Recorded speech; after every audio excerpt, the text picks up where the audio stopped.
guys, it's your girl Shayjanai coming to you with another video.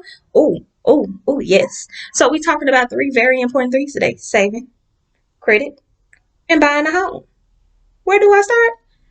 Your girl got you. So make sure you hit the like button, subscribe. We're almost at 530 subscribers. Yay to you guys.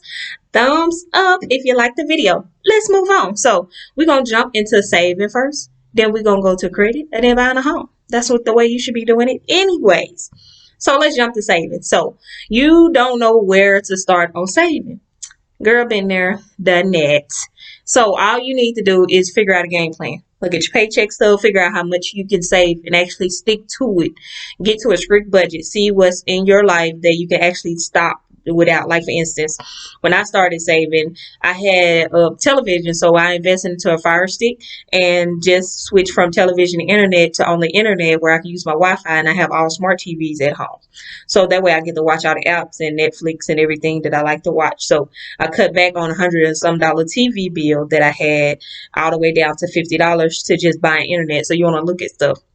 So if you're looking into car insurance like me, I always had full coverage. So I was trying to see, was there anything extra that I have actually on my car insurance that maybe I can actually do without, even though I have full coverage with everything. So let me look at that, so let me see if I can save a little bit money there. Am I eating out too much? I was. Yes, I think we all do. So I cut back on eating out into cooking my own food. So you actually save more money. You go to the grocery store by yourself, but you save a little bit of money for them days where you tired and you don't feel like cooking and stuff. So sometimes I meal prep that way when I get home. If I'm tired, I don't feel like cooking, I already got food here. If not, you can grab something quick or whatnot, but you shouldn't be spending money all the time. So when you do your budget, you need to put a little bit of money on the side for extra stuff. So so just look at your paycheck stub, see how much you make. And I'm telling you, with every budget, no matter how much you make, you can save. Okay, so that's the first step. So if you're just worried about saving, you're not worried about your credit right now, you're not worried about a house, so this video is for you too. You just ready to save. So give yourself a goal. How much do you think you can save this year? What is your goal? And give a realistic goal. So if you want to save $5,000 this year, that's $5,000. So this year I told myself I wanted to save $10,000 a year. That is my goal for this particular year. Every other year is always like maybe a little 5, maybe 7, maybe 6, so I push a little bit harder this. So if you already been saving, push yourself a little bit harder to save a little bit more, because the goal here is at the end to buy a home. That's the goal. So what do we got to do before we can actually buy a home? So if you just in the saving part, okay, that's fine. We're going to get to that part of buying a home. So let's just stay here for a second. Okay, so when it comes to saving, look at all aspects, like how much are you driving? Are you driving unnecessary? Because you be saving gas money, so the biggest thing with most people that I have seen is you spend a lot of money out, as in eating out, and then you spend a lot of money on unnecessary stuff like buying stuff on Amazon. You see, trying all this different stuff. If you're trying to lose weight, you lose a lot of money trying to lose weight, trying different stuff, so you got to look and see exactly where can you cut this. And then once you find it, boom, set your goal. Okay, so I always tell people, get a bank account when you start saving, and you get a savings account at a different bank than where you already bank it. And if you don't have a bank, get a bank, because you're going to need a bank to buy a home. And I personally prefer credit unions. You can get a bank with Bank of America, Co-America, whatever. I always like to stick with credit unions. They always been a bit easier for me on getting approved for car finances and anything else that I did. The credit unions are really good if you already bank with them. So not telling y'all to go out, just cancel your bank and go ahead and go get your credit union. I'm just saying credit unions are, to me, better than other banks. But okay, let's move past that. Okay, so get you a savings account that's not at your actual bank, because if you log into a mobile network all the time and you log in and you see your checking account and you see a savings account, you're going to want to transfer some of that savings into that checking, especially if you haven't put down a good foundation on saving and being strict with it. So I always get a savings account at a different bank. And if you don't know about savings account, remember, depending on how much their open minimum is, you actually make more, because interest rates are high at some banks, where you can actually make money just by your money just sitting in the bank, just in case if you didn't know that. So make sure you get a savings account. You don't have to do a checking and a savings, just savings, because they're always going to try to get you to get a checking too. So just get the savings and put the bare minimum in, so until you get to that part, call around, look online, figure out what bank you want to bank with, figure out how much it costs to deposit the money, and when did the actual interest rate start, at which amount. So if they say the minimum is $25, your interest rate might not start until you get to $100. So you want to figure out what the minimum is. So whatever that minimum is to get that interest rate, just go ahead and just start it. Now if you can't do $100 or whatever that is that they're asking for, so I know mine's the one that I do. Mine's is like the minimum is like 500. So I just went on and put the 500 in at the beginning. Because I had it. Now if you don't have it, you can do the 25 that most people ask for and just keep building it once you get to that number, because you're still saving. Because it's not like the interest rate's going to give you a whole bunch of money. It just depends on what kind of interest rate savings account that you have, because they offer multiple at different banks. So check that out if you're interested in that. I'm gonna tell y'all right now, if you're in Texas Credit Union is probably one of the best places to bank at and get a good checking and savings account there if you want one there. And also, even though I'm big on credit unions, the other bank is called America. They're really good bank, even though they're not a credit union. They're a good place to have a savings account or a checking account, whichever one you prefer. But I tell you now, I think you should get a savings account that's not at your actual bank if you're not in control of actually saving. So if you're looking at the money, it look nice, and you're like, oh, okay, let me just transfer some of this up over here because it looking good. I want my checking to look as good as my savings. So let me transfer some of this money up over here. Get you a savings account at a different bank, and then once you get your paycheck stubs and everything, get your account number. I want you to at least get $25 to $50 transferred over into this savings account. That way, every time you get your paycheck, you don't see the money coming out. When you get your paycheck, it's already taken out. It's going straight to that bank. So, boom, your savings account is set up. You got money going direct deposit up in there. Choose your amount that you're okay with and get it done. And I always tell people, whenever you come into extra money, keep a couple of hundred. And boom, throw the rest of it into your savings. You got to be really strict up on this in order to get to your goals. So the biggest thing, like I said, with me, I wasn't cooking that much. I was eating out more. So once I cut that back and cut off my TV service and switched to Fire Stick, and I got all smart TVs and everything, that helped me out a lot too. And just looking at stuff, how much I'm spending on Amazon, because your girl likes shopping. So in order to get to this 10,000 this year, yes, your girl can't be doing all that shopping. So no, we got to stop. And I have a son, so every time I say, oh, he looks so cute, that's gonna look so cute upon him. Oh, I'm gonna get that. So I have to control the mama side. So if you're a mama and a father, control it. You gotta control it. Them kids, they want a bigger bedroom. They want a nice home to grow up into. So hey, we get in there. Boom, saving. So if you have any question about saving, go ahead and shoot up the email. Okay, I got you. Drop it up in there about the savings. Okay, I got you. I'm answering all your questions. Send it right back to your email address, or you can drop a comment down and I answer your comment down there. So boom, that's saving. Okay, so we done got our goals. So for me, we're gonna just use my goal, because since I don't know y'all goals yet, we're gonna just use mine. So boom, $10,000 a year is my goal. So the goal is to buy a home, right? So I already knew what to do before I can actually go buy a home. First thing, you got to save your money. So I feel like $10,000 to the side is good enough, because you have to think about closing costs and everything else. Because most homes you got to walk into, you got to get painted, you got to do all this extra stuff. So when you got to think about moving costs, you got so much to think about of what could happen. So 10,000 is a good start, meaning that that's what you save, and you still have your regular checking and other savings account that you have that you still supposed to be saving money in. But this particular savings, you right here, you're not touching. You're not touching. When money goes in, it stays in. That's it. So you have your regular check. So that's what I'm saying. So if you have, let's just say y'all check $1,500 every 2 weeks. And after you pay your bills, for that 2 weeks or whatnot, you got, maybe we're just going to say 500 left. Okay, you got 500 left for miscellaneous stuff. All your bills paid, you got 500 left. Okay, 200 of that need to go into the savings account, and you keep the other 300 because you got 2 more weeks before your check come, into where you got to think about maybe you need some car maintenance, maybe something go wrong in the house and you need that extra 300 or whatnot. So you got 300 saved. Boom, keep that saved, keep that 300 saved in your check up. Boom, you get paid again. Next check, let's just say $1,500 again. Okay, you got $500 left, and you still, out of this 300 that you got left, you already, because when you spend your money, you pay your bills, your grocery need to be added in. So this 300 isn't included in groceries. That's part of your bill. So make sure you count how much you're gonna spend up in groceries. So you'll just go in the grocery store picking up stuff. So boom, you get this next check, and you got $500 left after you pay all your bills. So you had 300, maybe now you only got 200 or whatnot. So now you got 5, 6, 7. You got 700 right here now that you got saved. Boom, put 100 in savings account. Now you got 600. Okay. So we're gonna go on the next 2 weeks. You're gonna get paid, but you see how you say you double saving. So you put money into your account trying to get 10,000, but you leaving a little bit, because what is that? What if something happened? You can't just put all the money into the savings and leave yourself with $100. That's where a lot of people make a mistake at, and then they got to go get money out of savings, in which you can't go get the money out of savings because I think you only got 6 times per statement to get money out, if I'm not mistaken.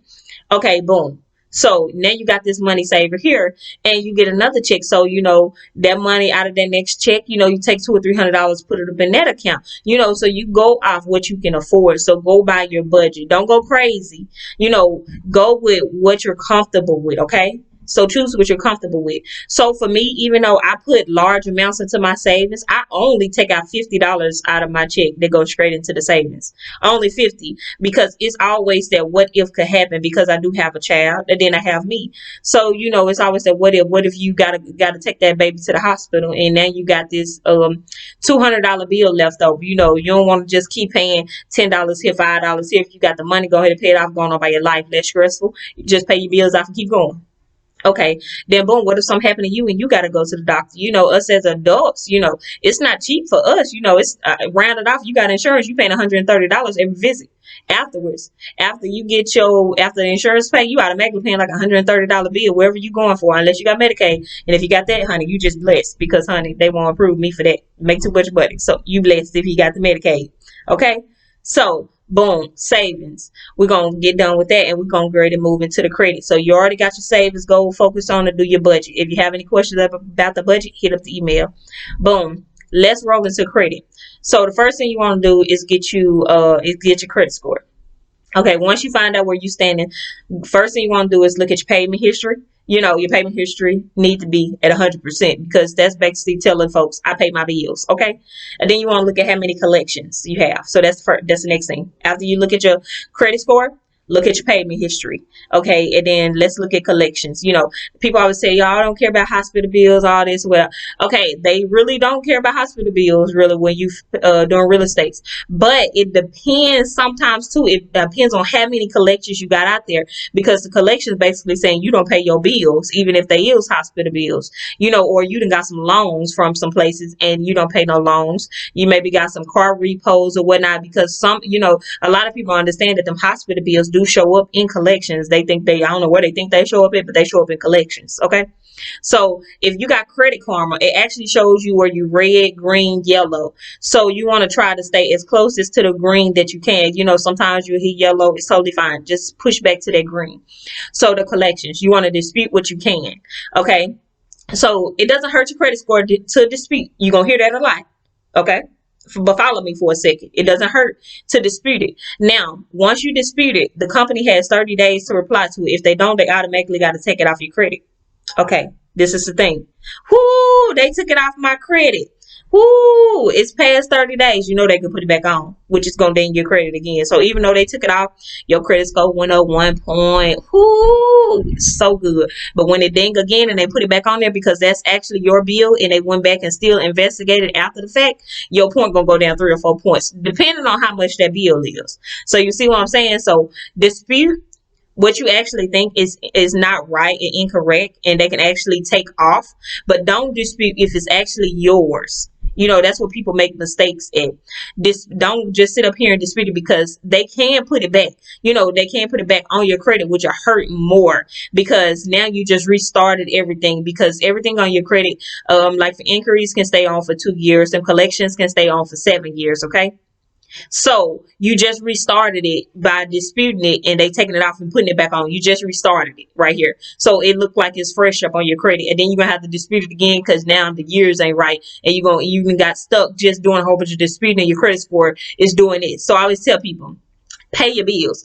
You put those in collection. So unless it's like some stuff like $10,000, $15,000, now if it's some stuff like $100, $200, just make your payments and just pay it off. Okay. So if you see something that's up on there like $157 or something like that, okay, save the money. $157. You don't have to do payment plans if you don't want to. I personally think it's always good to just pay it off and go on about your business.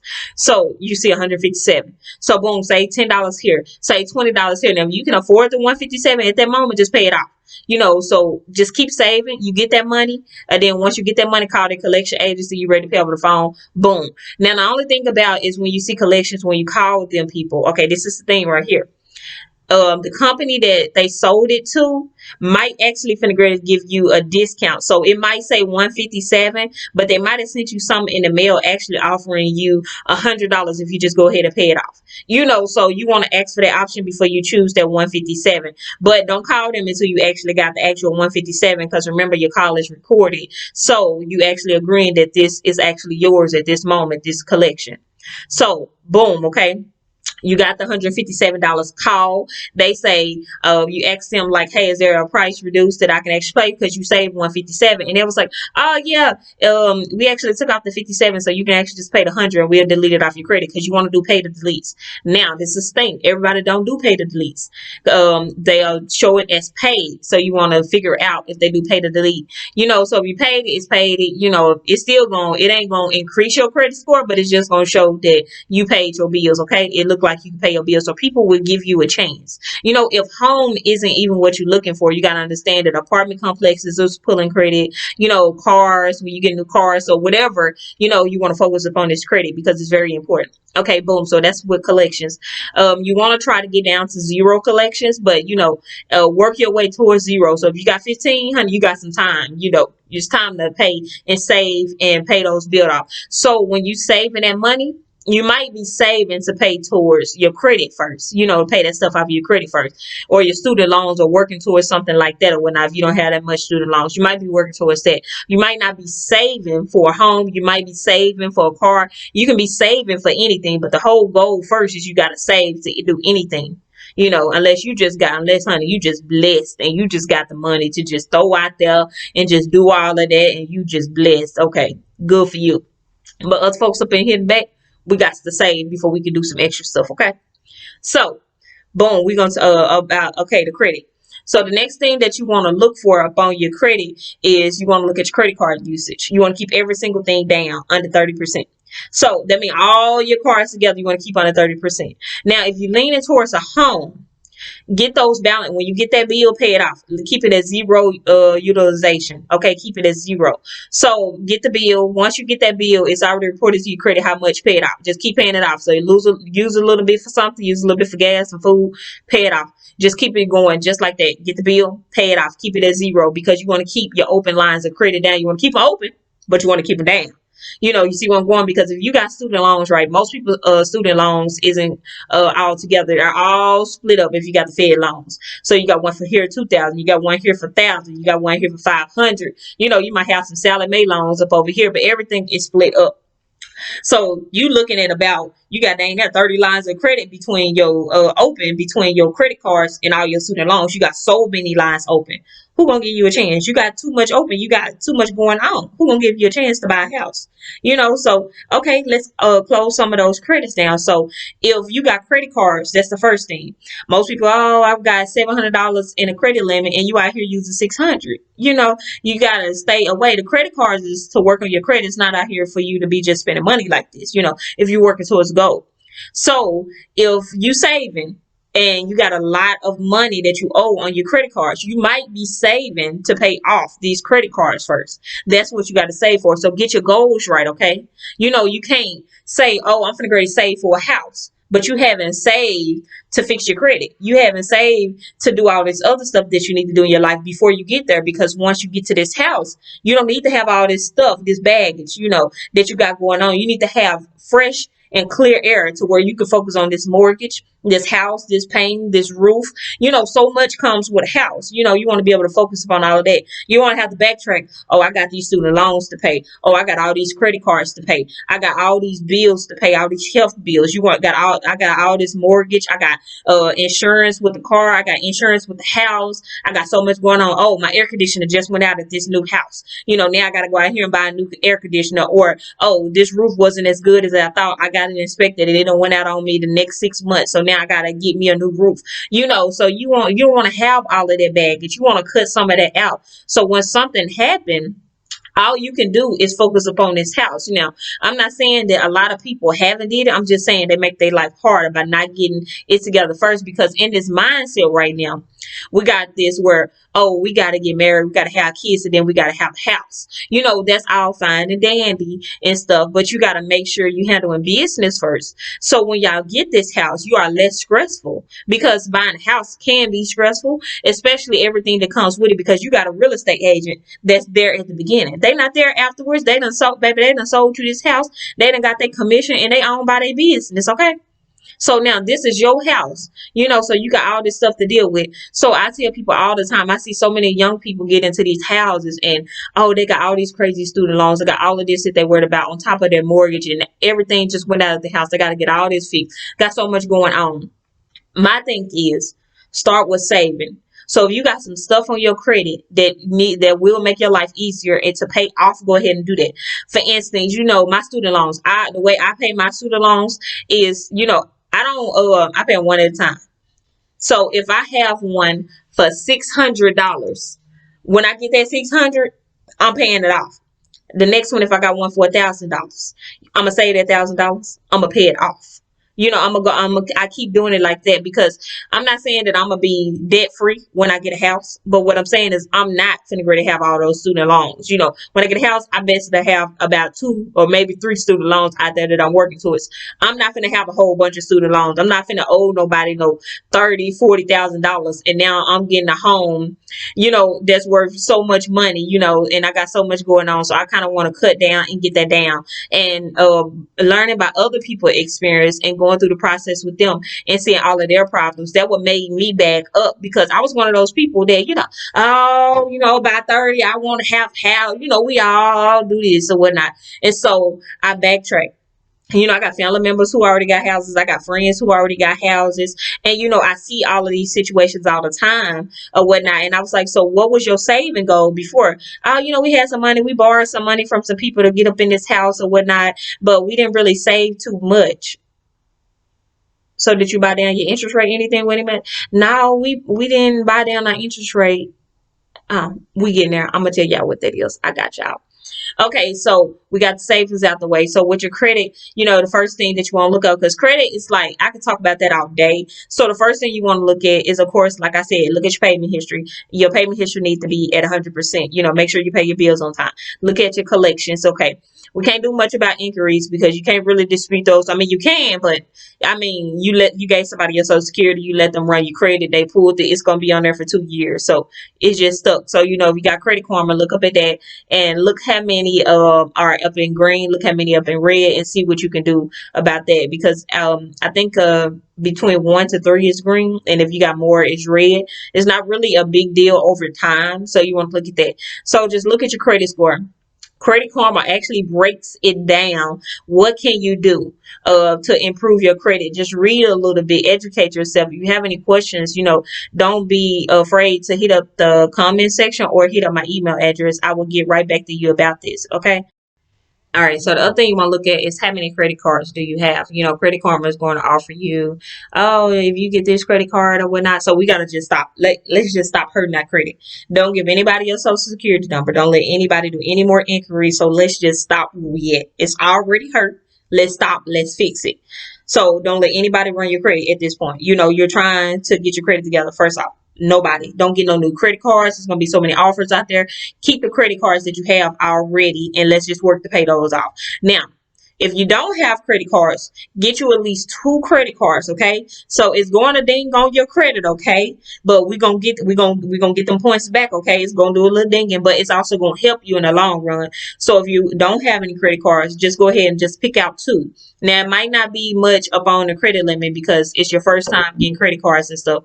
That's fine. Okay, so that's all for credit because we could talk about credit like all day. So let's just jump into buying a home. Okay, so when you finna go to buy a home, first thing you do is you need to research your real estate agent, before you finna go buy a home.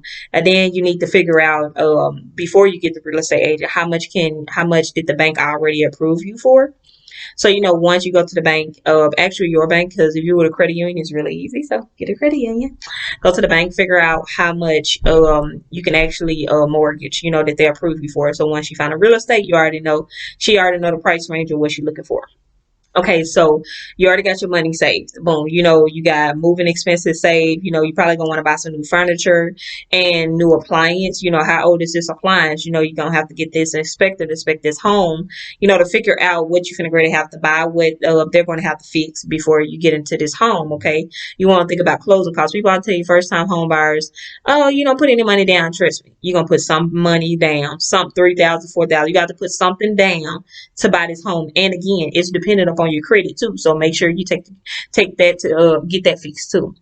So when you're buying this home, okay, you get this home. A lot of people don't think about that they're going to want to paint because some of these places are nice, but they're not as nice as you want it to be. So you might want to repaint the home. You might want new appliance. You got to think about home insurance now, okay? It's so much different stuff, that you need to save money for before you get into this home. So you want to think about the neighborhood. You want to figure out if you got kids, is this a good neighborhood? How far a distance is it from school?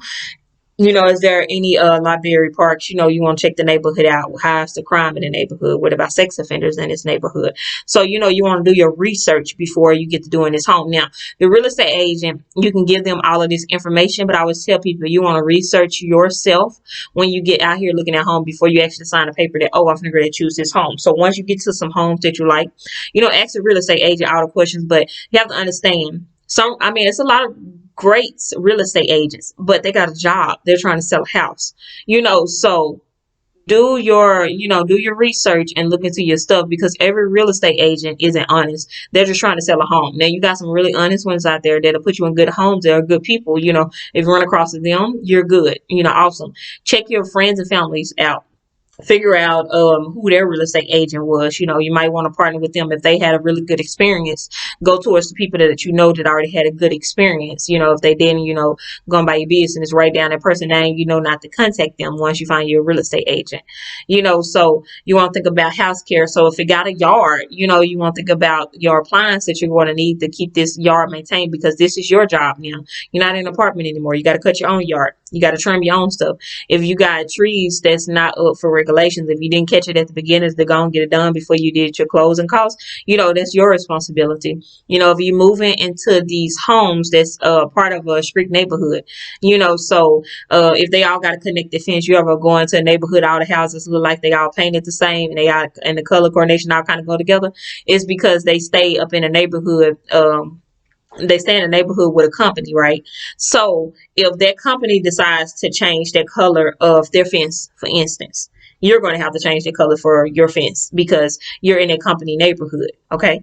So follow with me. So you need to already have money to go in and get this done because you're on a short span because they're going to give you so many days to change this color of this fence. It's your home, you paying for it, but you're actually in this neighborhood company. So guess what? Their fence is their property still, even though you're mortgaging this house out, you're going to have to change the color. So let's just say it was a lighter orange. Now they want a darker orange. You got to go out, buy this paint, and then you got to get this paint. Either you're going to do it yourself or you're going to find somebody else to do it and paint it. But it got to be up. Everybody in this neighborhood got to do the same thing. So that's money. So you won't think about when you're moving into the neighborhood companies too, okay? Because there's certain regulations that they're going to want done, they're going to want changed, and you got to do it. And then if you do stay up in those neighborhoods, you got certain fees that you have to pay for those for staying in those neighborhood companies. So you might have something outside of your regular insurance and your regular stuff that you are in your regular mortgage that you have to pay once a year, your annual fees that you have to pay for staying in this neighborhood. So when you're looking at a home, you want to choose very specific of where you're living. Okay, so you want to look at parking. So if I wanted to have a big family gathering, are these people gonna have to park on the road? They're gonna have to park down the street. Like, what's going on? Where they gonna park it? Do you have any parking? If you're interested in parking, so some people not. I mean, I don't know if you noticed, but here in Texas, baby, these houses is right here together. I don't like that. I need a little space. And if I want company to come over, I don't want nobody parking on the road and stuff. They can't park right here in front of my house. I don't got time for that. So it just depends on the style of the home too. So you want to look at all of that. But the main thing is you don't want to buy a house and you got a lot of baggage coming with it. So you want to focus upon savings. You want to focus upon building your credit. That way, when you get in this house and some stuff go wrong, because trust me, it's always stuff that goes wrong. Just kind of happens. It's kind of like you pay off a car, then boom, you either get in a car wreck or you got to get a new car because something just happened with this car. It's always something. But so you want to prepare for that what if. So if you can avoid taking all the baggage with you, avoid it. Take your time. I'd rather be in a home where I'm only paying a mortgage and not sitting up here paying all of this extra stuff. I'm paying this, I'm trying to juggle this. What if you lose your job? What if you get behind on your mortgage? What if the relationship that you in don't work and y'all separate? What is your backup plan? What if he was bringing more of the money and you wasn't, and now what's going on? What's your backup plan? It's so many what ifs. So we want to prepare for the what ifs, okay? Because most times when you're buying a home, you're not really buying it by yourself. You're buying it with somebody else.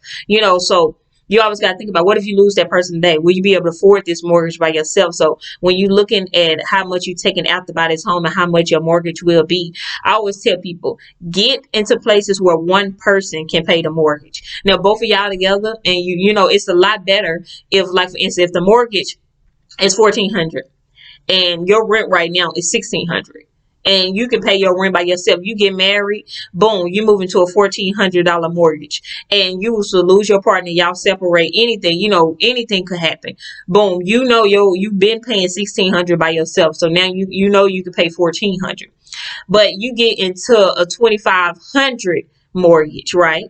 And he paying half, you paying half. You can't pay this mortgage by yourself. What you gonna do if y'all separate? What if you lost this person today? Life-wise, what if you lost this person? You might have an insurance policy. That's fine and dandy. But what if you lost this person? You cannot pay that mortgage by yourself. So now you're stuck. Now you can figure out how to get out this mortgage. You got to downgrade because this mortgage is too hot.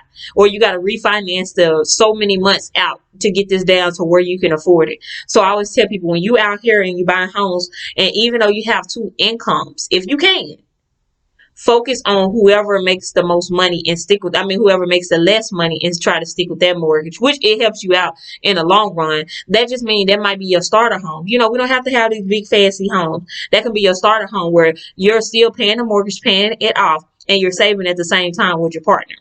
And if you're doing it by yourself, that's even better because you're by yourself, so you don't have to depend on anybody. So you kind of already know what you get yourself into. So that's it. So I'm mainly with this part, I'm talking to people who are buying homes with other people. You want to look at, because a lot of times we don't look at anything. What if I'm not going to be with this person because, or something happened, because, death can happen. Situations has happened where y'all separate.